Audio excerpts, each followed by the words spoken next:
Hello বন্ধুরা, তোমরা কেমন আছো? আমি মৌসুমি। আমি তোমাদের জন্য নিয়ে এসেছি আজকে আরও একটা ভিডিও।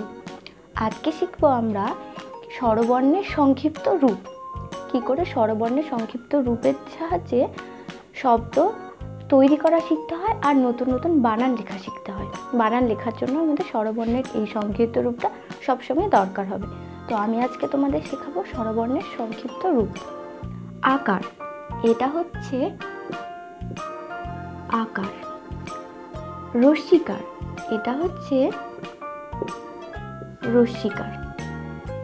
দীর্ঘিকার, এটা হচ্ছে দীর্ঘিকার। রস্যুকার, এটা রস্যুকার। দীর্ঘকার, এটা হচ্ছে দীর্ঘকার। ঋকার, এটা হচ্ছে ঋকার। একার, এটা হচ্ছে একার।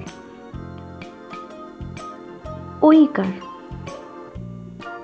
একইভাবে শুধু উপরে একটা টিকি দিয়ে দিলে হয়ে গেল ঐকার। ওকার, একার আর আকার দুটো মিলে হয়ে যাচ্ছে ওকার। ঔকার, এটা হচ্ছে ঔকার। একার আকারের মতনই দাগ দিয়ে উপরে একটা টিকি দিয়ে দিলে হলো এটা ঔকার। তো বন্ধুরা, আমরা আরেকবার শিখে নিচ্ছি স্বরবর্ণের সংক্ষিপ্ত রূপ।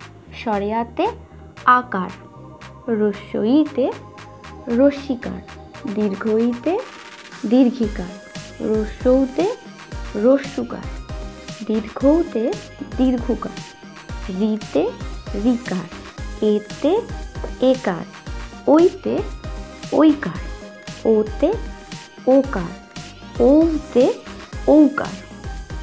তো বন্ধুরা, তোমরা সবাই বাড়িতে এগুলো লেখা এবং পড়ার অভ্যেস করলে খুব তাড়াতাড়ি শিখে যাবে স্বরবর্ণের সংক্ষিপ্ত রূপ দিয়ে কী করে শব্দের বানান লিখতে হয়। ঠিক আছে? তো টাটা বন্ধুরা।